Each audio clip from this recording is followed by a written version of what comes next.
Saat itu kita selesai, kita akan menyanyikan pujian suci, suci, suci. Kita bangkit berdiri bersama-sama.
Menjadikan langit dan bumi dan yang tetap setia memelihara ciptaannya untuk selama-lamanya. Amin.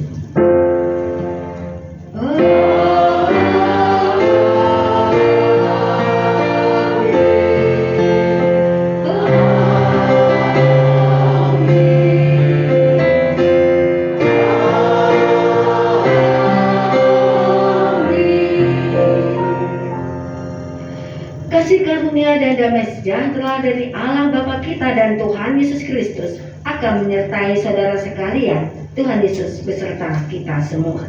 Dan beserta. Silakan duduk kembali. Kita akan membaca nas pembuka di dalam ibadah pada pagi hari ini yang kita ambil di dalam kitab Kisah Para Rasul pasal yang pertama ayat 9 dan 11. Kisah Para Rasul pasal yang pertama ayat 9 dan 11. Demikianlah kata pembuka di dalam ibadah kita. Sesudah ia mengatakan demikian, terangkatlah ia disaksikan oleh mereka, dan awan menutupnya dari pandangan mereka. Ketika mereka sedang menatap ke langit, waktu ia naik itu, tiba-tiba berdirilah dua orang yang berpakaian putih dekat mereka, dan berkata kepada mereka, "Hai orang-orang Galilea, mengapa kamu berdiri melihat ke langit? Yesus ini yang terangkat ke surga meninggalkan kamu akan datang kembali dengan cara yang sama seperti kamu melihatnya dia naik ke surga. Kita akan masuk ke dalam doa pengakuan dosa, tetapi sebelumnya kita nyanyikan Yesus Cerminan Mulia.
Yang indah ini kami bersyukur kepadamu Tuhan, karena Engkau kembali mengingatkan bahwa hari ini adalah hari yang istimewa dalam kehidupan kami, karena adalah hari di mana kami mengingat akan janji Tuhan bahwa Engkau akan datang kembali ke dalam dunia untuk menyambut kami.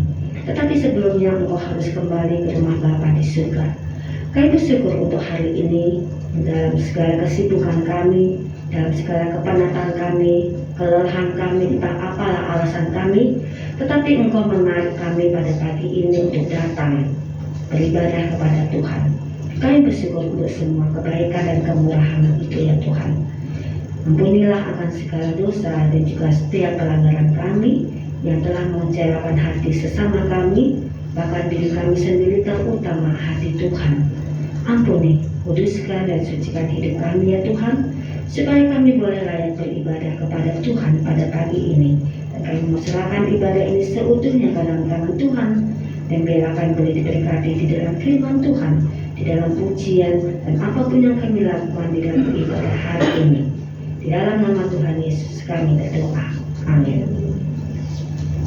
Mari Bapak Ibu sekalian, kita akan berdiri, kita akan mendengarkan berita anugerah pada pagi hari ini.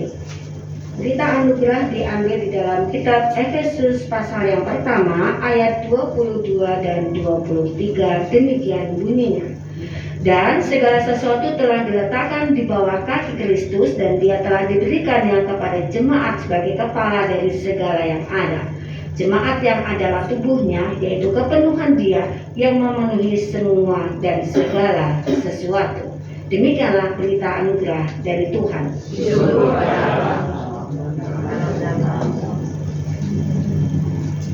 Dengan tetap meniti diri, kita akan nyanyikan satu pujian, lihatlah ladang sudah menguning.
pujian dari persembahan pujian vokal Lovia Martimas.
mempersiapkan hati kita.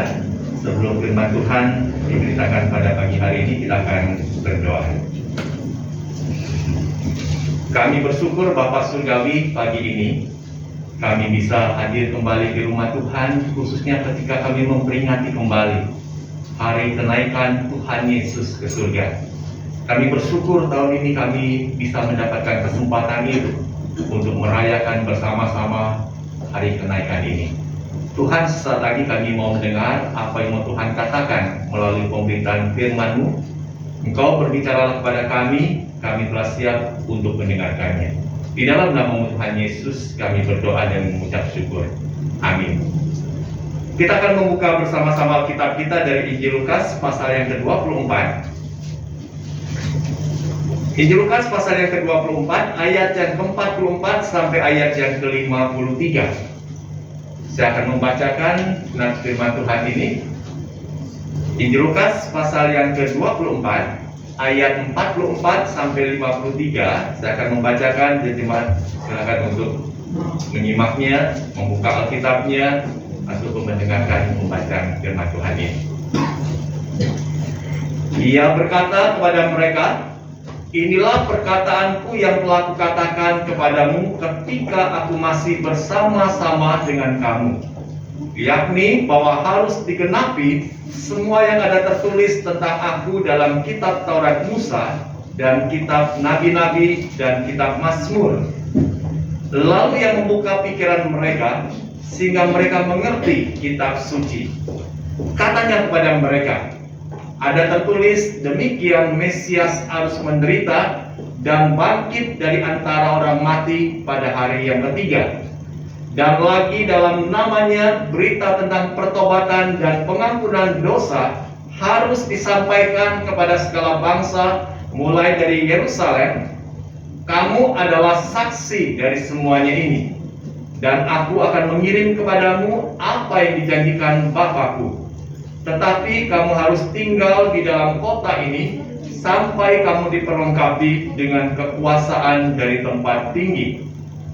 Lalu Yesus membawa mereka keluar kota sampai dekat Betania. Di situ ia mengangkat tangannya dan memberkati mereka. Dan ketika ia sedang memberkati mereka, ia berpisah dari mereka dan terangkat ke sorga. Mereka sujud menyembah kepadanya.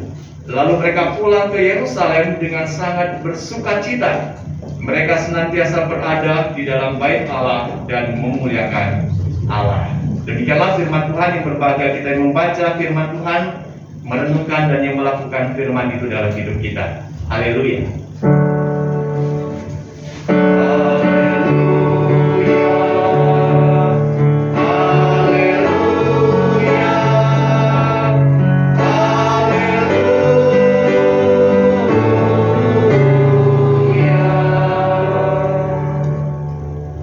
Shalom, selamat pagi jemaat yang dikasihi oleh Tuhan.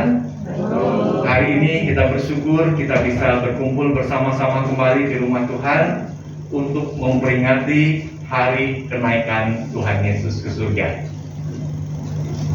Tema firman Tuhan akan kita renungkan pada pagi hari ini di ibadah kenaikan Tuhan Yesus ke surga, bicara tentang mengapa kamu melihat ke langit. Pernah lihat ke langit Bapak Ibu? Langit itu di mana sih sebetulnya? Kalau orang memandang ke langit kan melihatnya ke atas ya. Hari ini kita akan bersama-sama merenungkan apa yang dikatakan oleh firman Tuhan ini. Kalau hari ini kita hadir di gereja, orang bisa nggak ketemu kita ada di rumah? Benar? Coba telepon ke orang rumah, siapa tahu ada kita di sana. Jadi ketika kita ada di suatu tempat, misalnya kita hari ini ada di gereja, tidak mungkin kita ada di rumah, atau kita tidak mungkin ada di pasar atau di tempat-tempat yang lain. Nggak mungkin. Ya kenapa? Karena setiap manusia yang hidup di dunia ini dibatasi oleh ruang dan waktu. Kita ada di sini, cuma ada di sini, nggak mungkin ada di tempat yang lain. Kita dibatasi oleh ruang dan waktu itu. Bagaimana caranya supaya kita bisa berpindah ruang? Kita sekarang ada di gereja, supaya kita bisa berpindah kembali di rumah, gimana caranya? Kita harus bergerak, betul? Bergeraknya macam-macam caranya. Bisa kita jalan kaki dari gereja pulang ke rumah. Bisa kita naik kendaraan, naik mobil, diantar sampai di rumah. Itu caranya. Nah, demikian juga ketika kita bicara tentang pribadi Tuhan Yesus Kristus. Pada waktu Yesus hadir di tengah-tengah dunia sebagai manusia sejati yang berkarya di tengah-tengah dunia ini. Yesus sebagai manusia sejati, dia juga dibatasi oleh ruang dan waktu. Jika dia ada di suatu tempat, maka tidak mungkin dia hadir juga di tempat yang lain di waktu yang bersamaan. Kita tentu pernah membaca di dalam Alkitab, pada waktu Yesus itu dibawa oleh kedua orang tuanya pergi ke Yerusalem pada momen Paskah. Ingat ya? Waktu Yesus berumur 12 tahun, dia dibawa ke Yerusalem di momen Paskah itu. Kemudian apa yang terjadi? Pada waktu pulangnya, orang tuanya pikir Yesus itu ada bersama-sama dengan rombongan pulang ke Nazaret. Tetapi ketika telah sampai di kampung halamannya di Nazaret, didapati bahwa Yesus nggak ada bersama-sama dengan mereka. Yesus adanya di mana? Ada di Bait Allah di Yerusalem. Jadi ketika Yesus ada di Bait Allah di Yerusalem, dia nggak mungkin ada di tempat yang lain di Nazaret. Nggak mungkin, karena dia sebagai manusia sejati, dia dibatasi oleh ruang dan waktu. Gimana caranya supaya Yesus bisa berpindah dari sebuah tempat ke tempat yang lain? Yaitu melalui pergerakan. Ya, perpindahan itu melalui pergerakan. Pergerakannya melalui apa? Misalnya Yesus berjalan kaki. Dicatat di dalam Alkitab, Yesus berpindah dari satu tempat ke tempat yang lain, berjalan kaki bersama dengan murid-muridnya. Dicatat nggak seperti itu? Dicatat. Yesus juga berpindah dari satu tempat ke tempat yang lain dengan naik keledai. Waktu dia masuk ke Yerusalem, dia naik keledai. Yesus juga berpindah dari satu tempat ke tempat yang lain dengan menyeberang naik perahu. Tapi pernah nggak dibaca di Alkitab, Yesus pindah tempat dengan naik burak? Pernah nggak baca Alkitab? Burak tahu ya? Bukan pesawat terbang yang maskapai penerbangan dulu, namanya burak kan? Bukan, burak itu apa gambarannya? Burung, seperti kuda ya, kuda yang ada sayap, lalu kepalanya wanita cantik. Pernah nggak baca kisah itu? Di keyakinan lain ada seperti ini. Tapi di Alkitab nggak pernah tuliskan seperti itu. Ya, nggak pernah. Karena gambaran itu bukan gambar yang real yang ada di dalam dunia ini. Tapi di Alkitab dikatakan Yesus berpindah dengan berjalan kaki, ada dicatat di Alkitab. Yesus berpindah dengan mengendarai keledai, naik keledai, dia ada dicatat dalam Alkitab. Yesus berpindah dengan naik perahu ke seberang danau, ada dicatat dalam Alkitab. Tapi nggak dicatat Yesus naik burak, berpindah dari satu tempat ke tempat yang lain. Kita bersyukur Alkitab yang mencatat peristiwa-peristiwa seperti itu adalah Alkitab yang logik di dalam dia mencatat, bukan satu cerita-cerita yang dongeng, mitos-mitos, enggak. Dan kita bersyukur untuk hal seperti ini. Kehadiran Yesus, karya Yesus di tengah-tengah dunia ini ada di dalam sejarah manusia.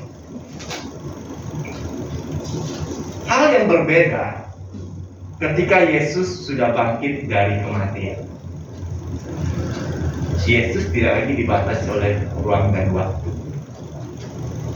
Sehingga pada waktu murid-murid sedang berdoa dalam keadaan takut dan gentar, lalu semua pintu-pintu dikunci, gimana Yesus bisa hadir di tengah-tengah mereka? Secara tiba-tiba Yesus bisa hadir di sana. Itu luar biasa. Kita nggak mungkin bisa hadir secara tiba-tiba ada di tempat ini tanpa kita lewat pintu. Pintu dibukakan baru kita bisa masuk. Tapi tidak demikian dengan Yesus. Pada waktu semua pintu dikunci, tiba-tiba Yesus hadir di tengah-tengah murid-muridnya, dan mereka semua kaget dan takut. Karena kehadiran Yesus tidak lagi dibatasi oleh ruang dan waktu. Dalam kekristenan ada sebuah pandangan eskatologi, istilahnya itu eskatologi. Kejadian akan terjadi di depan tentang akhir zaman. Jadi dalam pandangan eskatologi kekristenan, memandang dunia hanya sebagai tempat singgah sebelum kita pergi ke surga. Ada pandangan seperti itu. Berarti kalau dunia ini hanya sekedar tempat kita singgah sebagai tempat persinggahan, maka manusia menjadi tidak peduli dengan keadaan dunia tempat singgahnya itu. Kalau misalnya kita lagi melakukan perjalanan dari Jakarta, misalnya mau pergi ke Amerika, biasa ada transit dulu ya. Kalau Jerry kemarin transit di mana Jerry? Waktu dari Jakarta ke Amerika? Taiwan. Ke Taiwan. Taiwan itu hanya sebagai tempat transit persinggahan sementara. Peduli nggak kita dengan keadaan persinggahan sementara itu? Kita nggak peduli. Yang kita pedulikan apa? Akhirnya Amerika saya mau mendarat di sana. Tentang keadaan apapun yang ada di persinggahan itu bagi saya nggak peduli, hanya sekedar sementara saya ada di tempat itu. Nah, manusia kadang-kala ketika memaknai tentang eskatologi itu, dia hanya memandang dunia sebagai tempat persinggahan. Itu dia pandang. Sehingga apa yang terjadi di tengah-tengah dunia ini dia masa bodoh. Yang penting saya melihat surga itu seperti apa. Banyak nggak orang-orang Kristen model seperti ini? Banyak sekali. Sehingga bagi dia hidupku ini hanya untuk sampai ke surga ini. Keadaan dunia saya yang rusak, yang kacau, yang pokoknya segala sesuatunya hancur, saya nggak mau peduli. Banyak orang Kristen model seperti ini pandangannya. Banyak sekali. Ada juga yang memandang surga hanya sebagai sebuah tempat. Kalau kita memandang surga hanya sebagai sebuah tempat, berarti kita mengecilkan pribadi Allah sebagai sosok yang tidak terikat oleh ruang dan waktu. Kalau ada yang tanya kepada kita, surga di mana sih? Surga di mana? Kita kan semua mau pergi ke surga kan? Surga itu di mana sih tempatnya?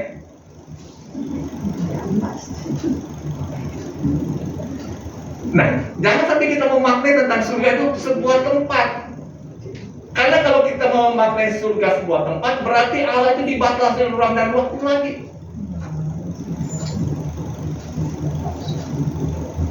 Ketika kita memaknai tentang surga, itu berarti keberadaan kita bersama-sama dengan Allah yang hadir. Berarti kalau kita ada di tengah dunia ini, kita bisa nggak menikmati surga itu? Kita bisa menikmati. Kehadiran Allah di tengah-tengah kehidupan umatnya, orang banyak memaknai itulah yang namanya kerajaan Allah, surga itu. Jadi kita sebagai orang-orang Kristen kadang-kala melihat surga itu begitu jauh sekali, jauh di sana. Ingatlah ketika kita membaca di dalam Alkitab, waktu Yesus mengajar pada muridnya tentang doa Bapa kami. Ingat gak ketika doa Bapa kami itu diajarkan oleh Tuhan Yesus, apa yang dikatakan di dalam doa Bapa kami? Bapa kami yang di surga, dikuduskanlah namamu, datanglah kerajaanmu, jadilah kehendakmu. Datanglah kerajaanmu, kerajaan surga itu. Berarti kalau kerajaan surga datang, surganya ada di mana? Jauh di sana atau dekat di sekitar? Dekat. Ya, kita perlu memaknai itu. Jadi ketika kita bicara tentang kerajaan surga, Kita bicara tentang kehadiran Allah di tengah-tengah umatnya. Sehingga kalau hari ini kita memperingati kembali perayaan kenaikan Tuhan Yesus ke surga, menjadi momen yang tepat bagi kita untuk menggali, memaknai kembali makna surga dan peran orang percaya di tengah-tengah dunia ini. Dan kalau kita membaca di dalam Alkitab, peristiwa kenaikan Tuhan Yesus ke surga hanya dicatat di dalam 2 bagian dari Alkitab yang dicatat oleh tabib Lukas. Yang pertama itu di dalam Injil Lukas yang tadi sudah dibacakan, Injil Lukas pasal yang ke-24, khususnya di ayat 50 sampai ayat yang ke-53. Itu dicatat. Terus waktu dicatatnya di bagian mana dari Injil Lukas ini? Tadi semua buka Alkitab ya. Dicatatnya di bagian mana ini? Injil Lukas itu ada 24 pasal. Dicatatnya di bagian mana tentang kenaikan Kristus ke surga? Di bagian akhir. Jadi kalau kita mulai baca di dalam pasal yang pertama, Injil Lukas mencatat mulai dari kelahiran Yesus, terus karya Yesus di tengah-tengah dunia ini, lalu kematiannya di atas kayu salib, dikuburkan, dia bangkit dari kematian, lalu dia terangkat ke surga. Itu terakhir dicatat di dalam Injil Lukas. Terus kitab yang kedua yang mencatat tentang peristiwa kenaikan Kristus ke surga, itu sama dicatat oleh tabib Lukas, yaitu di kitab Kisah Para Rasul. Di kitab Kisah Para Rasul coba kita lihat sama-sama, seperti tadi di dalam nats yang tadi dibacakan di dalam Kisah Para Rasul 1, ayat yang ke-9 sampai 11, coba kita lihat.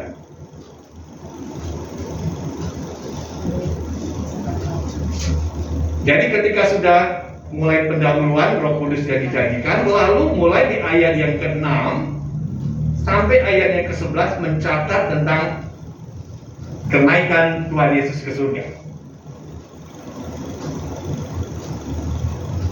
Di ayat yang ke-9 coba kita lihat.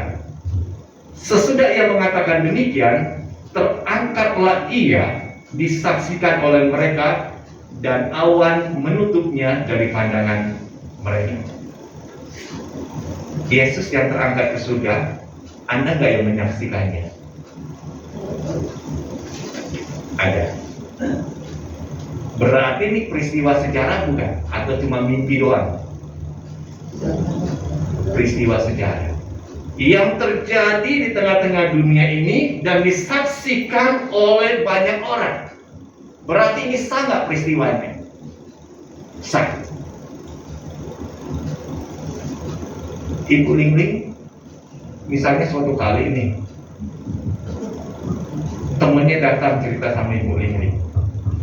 Ibu Ling-Ling, kemarin tuh ya, saya waktu di rumah tiba-tiba punya sayap.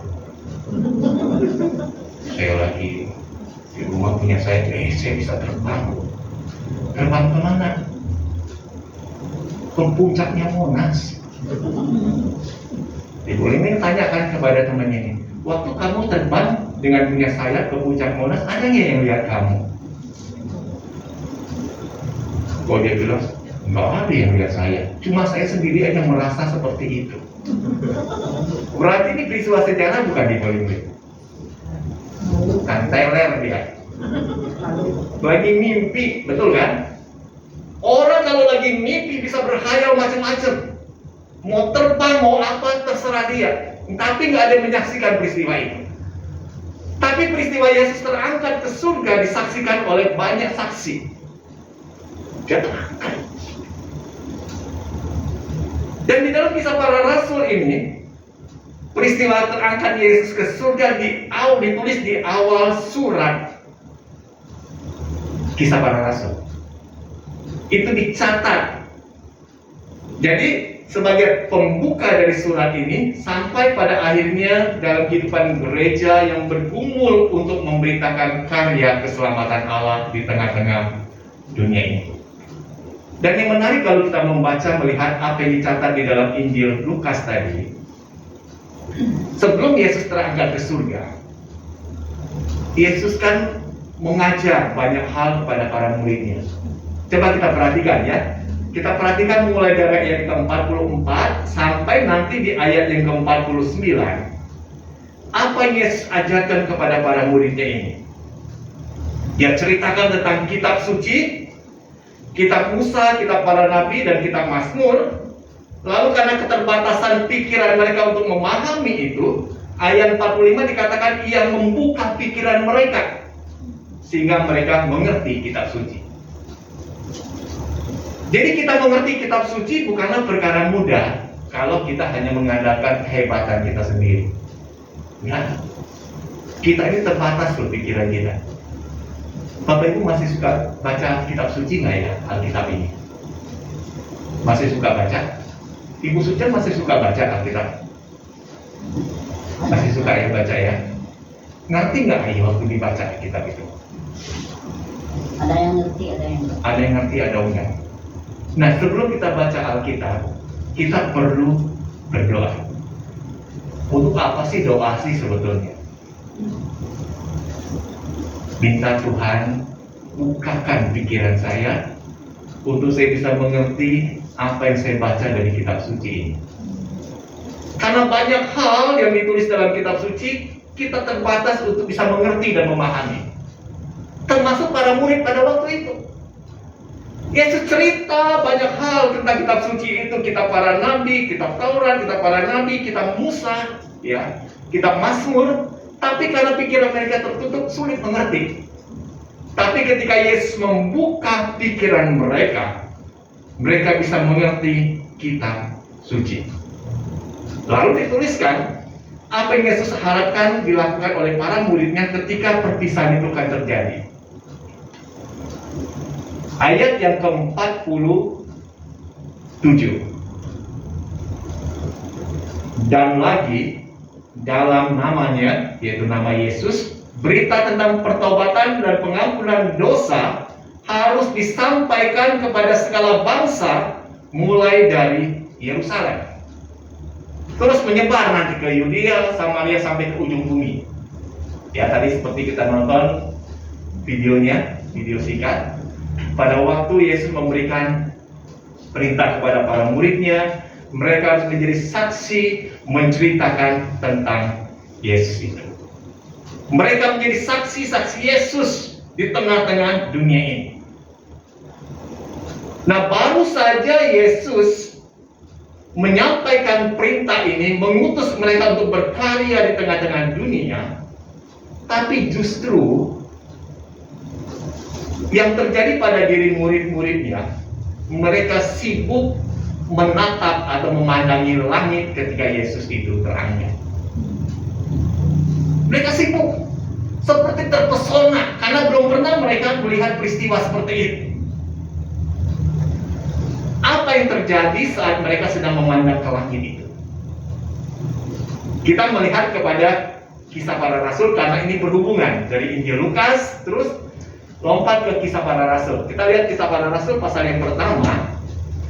Apa yang terjadi ketika mereka sedang menatap ke langit?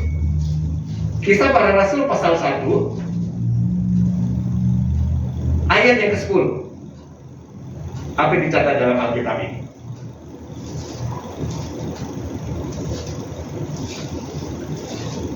Ketika mereka sedang menatap ke langit, waktu ia naik itu, tiba-tiba berdirilah dua orang yang berpakaian putih dekat mereka dan berkata kepada mereka, "Hai orang-orang Galilea, mengapakah kamu berdiri melihat ke langit?"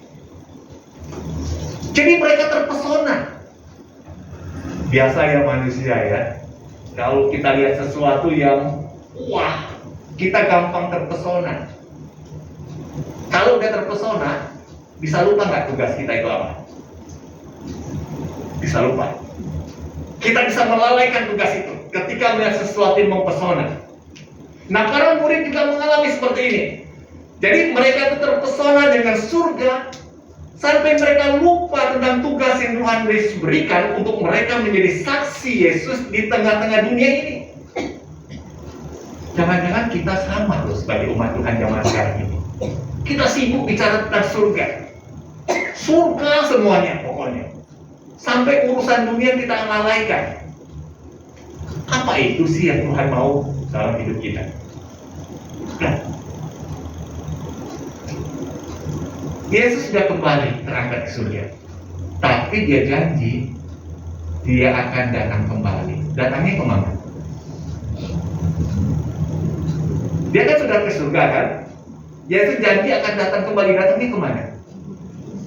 Ke dunia, jemput kita. Ingat loh ya, Yesus akan datang kembali ke dunia ini untuk menjemput kita. Kita sibuknya lihatnya surga terus tuh.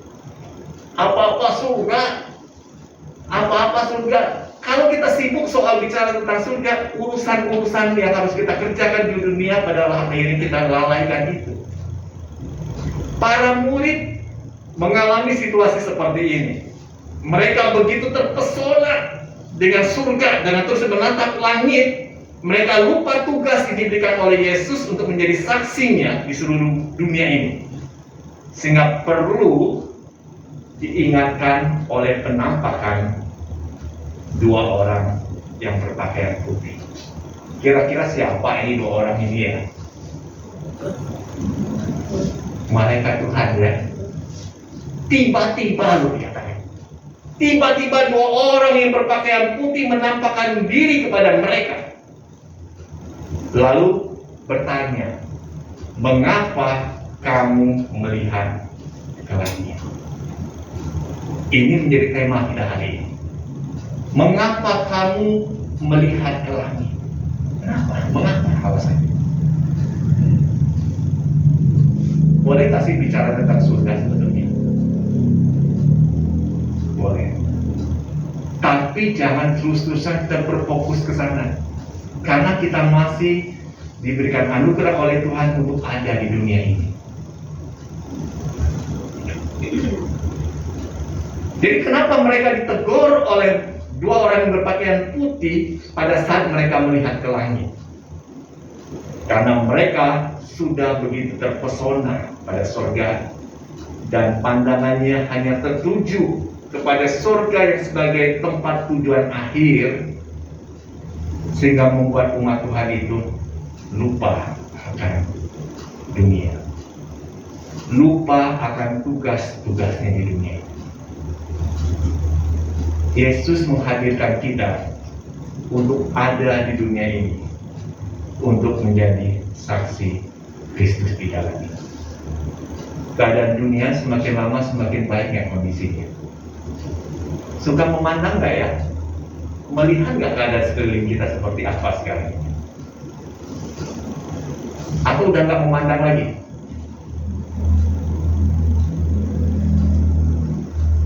Ketidakadilan masih nggak terjadi di dunia ini? Masih. Begitu banyak sekali ketidakadilan itu terjadi. Peduli nggak kita dengan keadaan ini?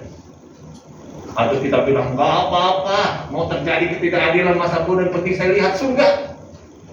Saya akan kembali ke surga. Yang lain masa bodoh. Enggak loh, kita dihadirkan untuk kita peduli. Masih ada nggak di tengah-tengah dunia ini kerusakan lingkungan alam di sekitar kita? Begitu saja. Nggak usah jauh-jauh deh ya, kita yang tinggal di daerah Pilamati, mas, kerusakan itu semakin hari semakin menjadi-jadi. Orang membuang sampah masa bodoh, apa-apa dirusak. Kita peduli nggak dengan hal seperti itu? Atau kita ikut-ikutan? Yang lain buang sampah sembarangan di got, nanggung dah sampah saya masukin sekalian aja. Seperti itu. Kita dipanggil peduli dengan keadaan di sekitar kita, lingkungan kita. Sehingga kita bersyukur sebagai Gereja Kristen Indonesia GKI di dalam mengemban tugas panggilan hidup bergereja, GKI peduli tentang lingkungan. Ya, tentang lingkungan itu peduli. Ketika melihat ada bencana-bencana alam, peduli nggak sebagai seorang saksi Kristus di dunia ini untuk kita memberikan bantuan? Kita peduli. Sehingga kalau kita ingat peristiwa pada waktu misalnya gempa Cianjur, ya pernah tahu ya peristiwa gempa Cianjur ya, kita sebagai gereja Kristen Indonesia mengambil bagian nggak untuk menolong para korban? Kita ambil bagian. Bahkan ada tim khusus yang datang ke lokasi ikut membangun sarana prasarana yang telah hancur oleh dana gempa bumi. Itu kerja nyata. Membangun rumah-rumah darurat untuk bisa ditinggali, membangun tempat-tempat MCK untuk mereka bisa gunakan di sana. Ini jika dilakukan. Dan kita sebagai anak-anak Tuhan yang hidup di tengah-tengah dunia ini, apakah kita juga terlibat di dalam kita melihat keadaan sekitar kita di lingkungan kita masing-masing? Pada waktu kita melihat juga kekerasan yang dilakukan terhadap orang-orang yang lemah, kita peduli nggak kepada mereka? Terhadap penindasan yang terjadi, kita peduli nggak terhadap mereka? Saya pada waktu ada di Tasikmalaya beberapa hari yang lalu, saya dikirimi sebuah WA. Di WA itu katakan ini, Bapak masih kenal nggak dengan saya? Saya dulu adalah sales di Suzuki, tahu ya Suzuki BSD. Ya, dia cerita bagaimana keadaan dia. Saya waktu dia sebutkan nama, saya agak lupa orangnya model seperti apa. Tapi waktu saya coba baca kembali WA-nya, kondisi dia seperti apa. Dia katakan dia sebelum COVID itu tidak lagi bekerja. Ya, kenapa? Karena dia waktu menjalankan kerja sebagai seorang sales Suzuki, dia mengalami kecelakaan. Jadi karena kecelakaan kan berarti udah nggak bisa kerja lagi karena agak cacat seperti itu ya. Lalu dia harus berhenti kerja. Nggak lama kemudian dia kena COVID. Kasihan dia kena COVID. Setelah kena COVID, berapa waktu kemudian kecelakaan lagi.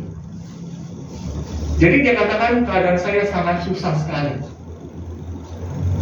Anak saya di rumah untuk makan pun udah susah.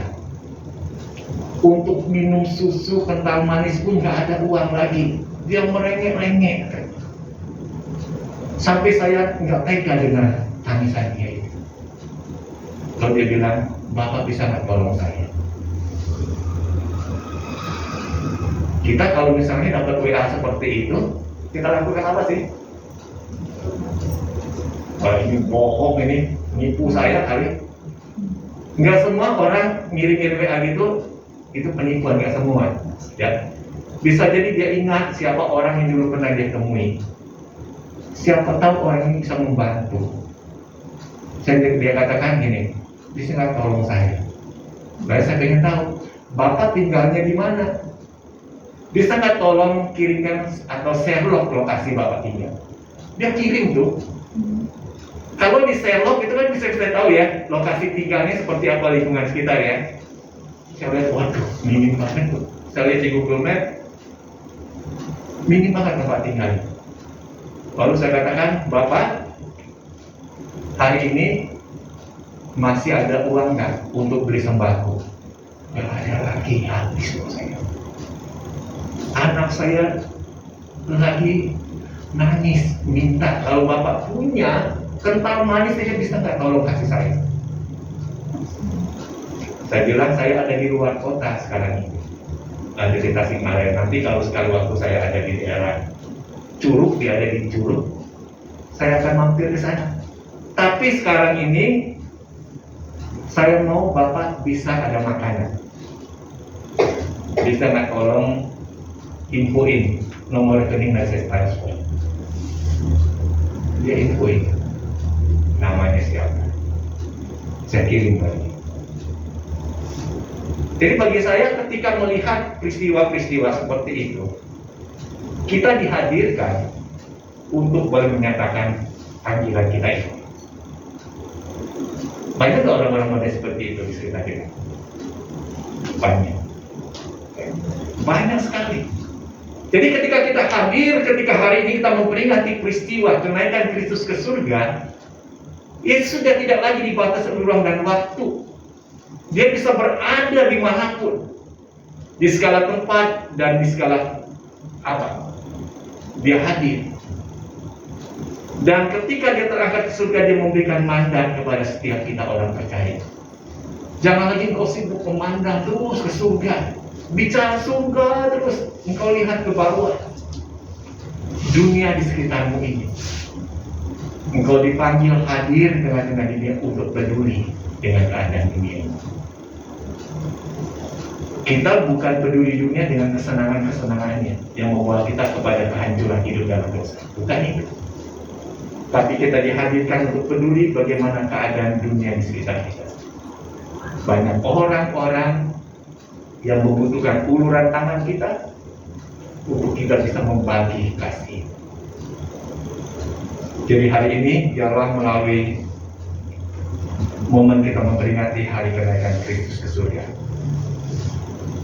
kita memilikilah pandangan yang tepat memaknai kenaikan Yesus ke surga itu.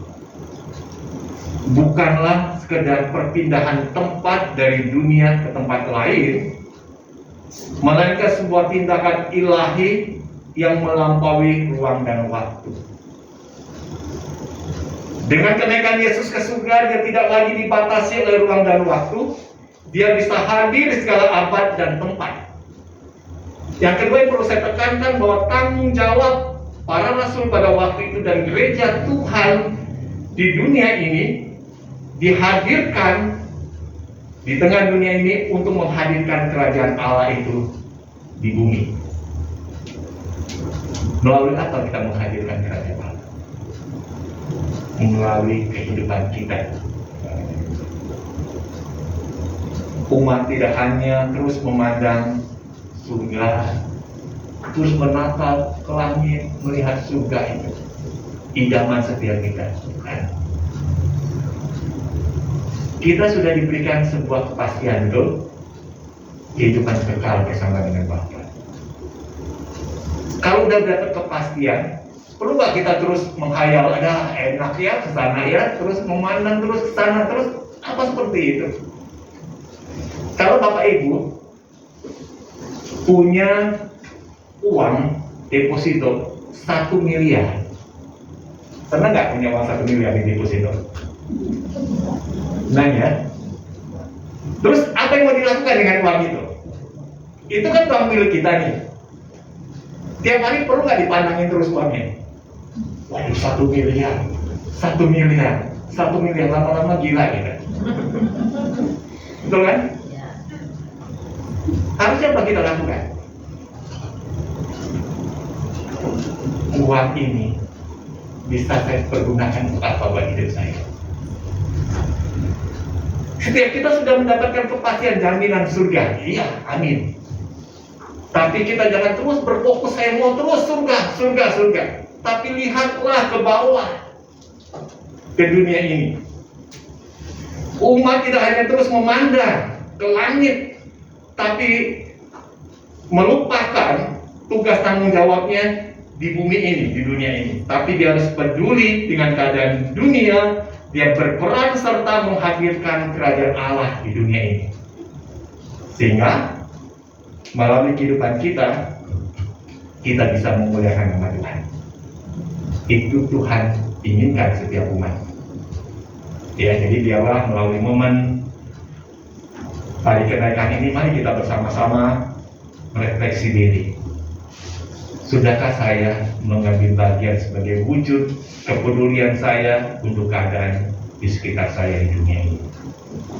Amin. Terima Tuhan, kita mau mengambil waktu dan sesaat. Kita mau memanjatkan doa kita. Terima kasih Bapa, kami diingatkan tentang sebuah peristiwa penting yang dicatat ke Bapa kita, yaitu peristiwa Yesus yang terangkat di surga. Tuhan tidak inginkan kami terus memandang, memikirkan tentang surga itu, terus menatap langit, sehingga kami lupa apa yang jadi tugas tanggung jawab kami di dunia ini. Tapi biarlah melalui firman yang kami dengar hari ini, membuat kami bisa memahami panggilan kami, tugas yang Tuhan percayakan untuk kami lakukan, yaitu mendatangkan kerajaan Allah di muka bumi ini. Tolong kami Bapa, pakailah hidup setiap kami untuk kami bisa menghadirkan kerajaan Allah itu. Kami bersyukur firman-Mu yang boleh kami dengarkan pemberitaannya pada pagi ini. Dan kami mau berdoa secara khusus untuk beberapa jemaat yang hari ini tidak bisa hadir bersama-sama. Mereka berada dalam pergumulan, dalam kelemahan tubuh, dalam keadaan sakit. Kami berdoa secara khusus untuk Ibu Apal. Tuhan, Kau kenal akan pergumulan berat yang sedang dialami. Dia bergumul dengan sakit penyakit yang bersarang dalam tubuhnya. Tindakan medis telah dia ikuti, telah dia lakukan. Kemoterapi telah dia jalani. Tapi kami mohon Tuhan, kuatkan pengharapan dia kepada Engkau. Nyatakanlah mujizat-Mu itu Bapa, sehingga dia boleh mengalami pemulihan itu sendiri. Kalau dia harus menjalani beberapa waktu ke depan kemoterapi yang kembali akan dia ikuti, Tuhan teguhkanlah iman pengharapan dia kepada Tuhan. Kami juga mendoakan untuk Ibu Dorcas yang beberapa hari yang lalu dia sempat cedera karena jatuh dari motor. Tuhan, biar Engkau juga menolong. Jika kalau kakinya mengalami pembengkakan, sakit, Engkau kiranya juga menjamah sehingga boleh terjadi pemulihan itu. Kami juga berdoa buat para lansia yang sudah begitu sulit bisa datang ibadah. Kami berdoa untuk Ibu Irma Wati. Kami berdoa untuk Ibu Hana. Tuhan, Kau kenal kondisi mereka satu demi satu. Kesulitan untuk mereka bisa berjalan, Kau kiranya juga yang beranugerah untuk menolong, menjamah, memulihkan mereka. Kami juga berdoa untuk jemaat yang sedang bergumul dalam hidup berkeluarga, bergumul dalam usaha pekerjaan mereka, kesulitan dalam ekonomi keluarga. Tuhan, Kau Allah sumber segala pertolongan berkat itu. Kau kiranya juga akan menolong sehingga apa menjadi kebutuhan hidup umat-Mu, mereka boleh dapatkan itu. Pakailah setiap kami sebagai alat di tangan-Mu untuk boleh menjadi saluran berkat bagi orang-orang di sekitar kami. Berkati juga hidup kami bergereja di tempat ini. Pakailah gereja ini menjadi rumah rohani bagi kami, untuk kami bisa bertumbuh bersama-sama di tengah segala keunikan, di tengah segala keberagaman yang ada. Tapi itu semua boleh Tuhan pakai untuk saling meneguhkan dan menguatkan kami, saling membentuk kami menjadi pribadi-pribadi anak Tuhan yang nyata mempraktekkan kasih itu. Kami juga berdoa buat bangsa dan negara kami Indonesia, khususnya saat ketika kami akan menghadapi pemilu di tahun 2024 mendatang. Tuhan kiranya menolong dalam segala proses yang sedang berlangsung sekarang ini. Kami berdoa untuk pemimpin masa depan yang akan melanjutkan kepemimpinan atas bangsa ini. Tuhan, Engkau kiranya yang beranugerah memberikan pemimpin yang takut akan Tuhan, pemimpin yang mengasihi, mencintai bangsa ini, dan berikan kami juga kepekaan, hikmat ketika kami akan menggunakan hak pilih kami menentukan pilihan bagi pemimpin masa depan buat bangsa ini. Terima kasih Bapak. Inilah doa syafaat kami yang kami ungkapkan bersama-sama dalam doa kami. Kau juga kenal pergumulan pribadi kami yang mungkin sulit untuk kami katakan melalui kata-kata. Tapi biarlah Engkau mendengar jeritan hati kami, Engkau juga memberikan jawaban itu sehingga kami boleh mendapatkan kelegaan. Ini doa syafaat kami Bapa, di dalam nama Tuhan Yesus kami panjatkan. Amin.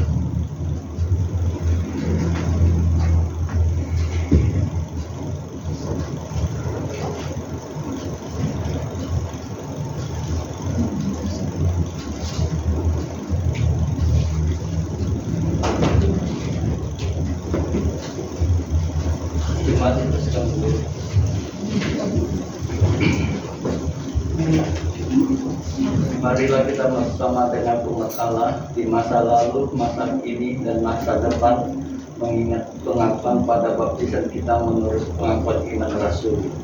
Aku percaya kepada Allah, Bapa yang Maha Kuasa, Balik langit dan bumi, dan kepada Yesus Kristus, Anak yang tunggal Tuhan kita, yang dikandung daripada Roh Kudus, lahir dari anak Maria, yang menderita sengsara di bawah pemerintahan Pontius Pilatus, disalibkan mati dan dikuburkan, turun ke dalam kerajaan maut, pada hari yang ketiga bagi keluar dari antara orang mati, naik ke surga, duduk sebelah kanan Allah, Bapa yang Maha Kuasa, dan dari sana Ia akan datang untuk menghakimi orang yang hidup dan yang mati. Aku percaya kepada Roh Kudus, Gereja yang dikuduskan Allah, persekutuan orang kudus, pengampunan dosa, kebangkitan orang mati, dan hidup yang kekal. Amin. Silakan duduk.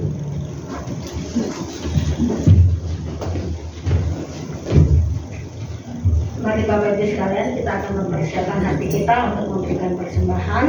Persembahan pada pagi hari ini dilandasi di dalam kitab Mazmur 47 ayat 6 dan 7. Demikianlah bunyinya. Allah telah naik dengan diiringi sorak-sorai. Ya, Tuhan itu dengan diiringi bunyi sangkakala. Bermasmurlah bagi Allah, bermasmurlah. Bermasmurlah bagi Raja kita, bermasmurlah. Kita akan mengiringnya dengan pujian, sudahkah yang terbaik kau berikan.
Pada pagi ini kami berdoa Engkau telah memberkati pikiran kami, dan saat ini kami juga memberikan persembahan.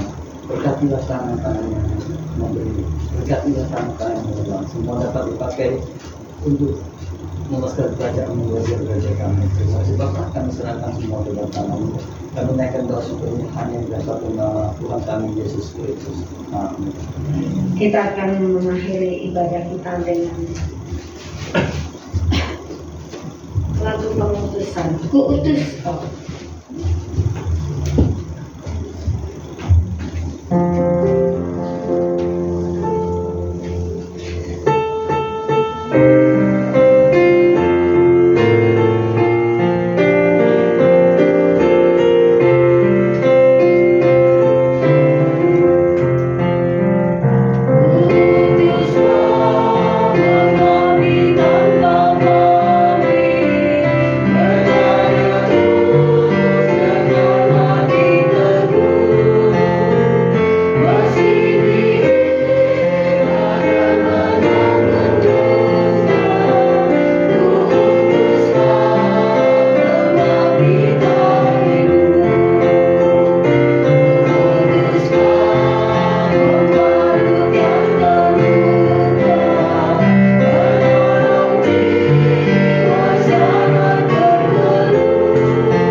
Jemaat yang dikasih oleh Tuhan Yesus Kristus, arahkanlah hatimu kepada Tuhan. Jadilah saksi Kristus, terpujilah Tuhan, dan terimalah berkat Tuhan. Ien Yehova cehu kemi paukuni. Ien Yehova setatalian kuang cawi ceen keni. Ien Yehova siang ni yang lian ceni pingan. Tuhan memberkati engkau dan melindungi engkau. Tuhan menyinari engkau dengan wajahnya dan memberi engkau kasih karunia. Tuhan menghadapkan wajahnya kepadamu dan memberi engkau damai sejahtera. Amin.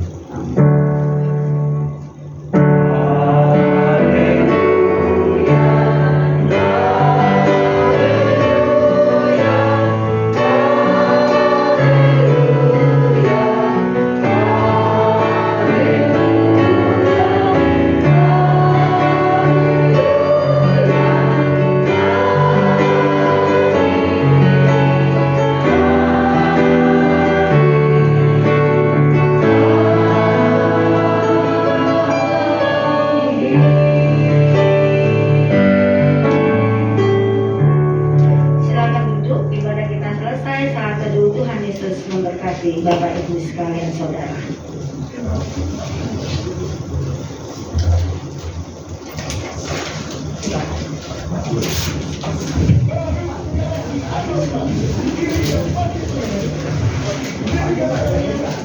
Thank you.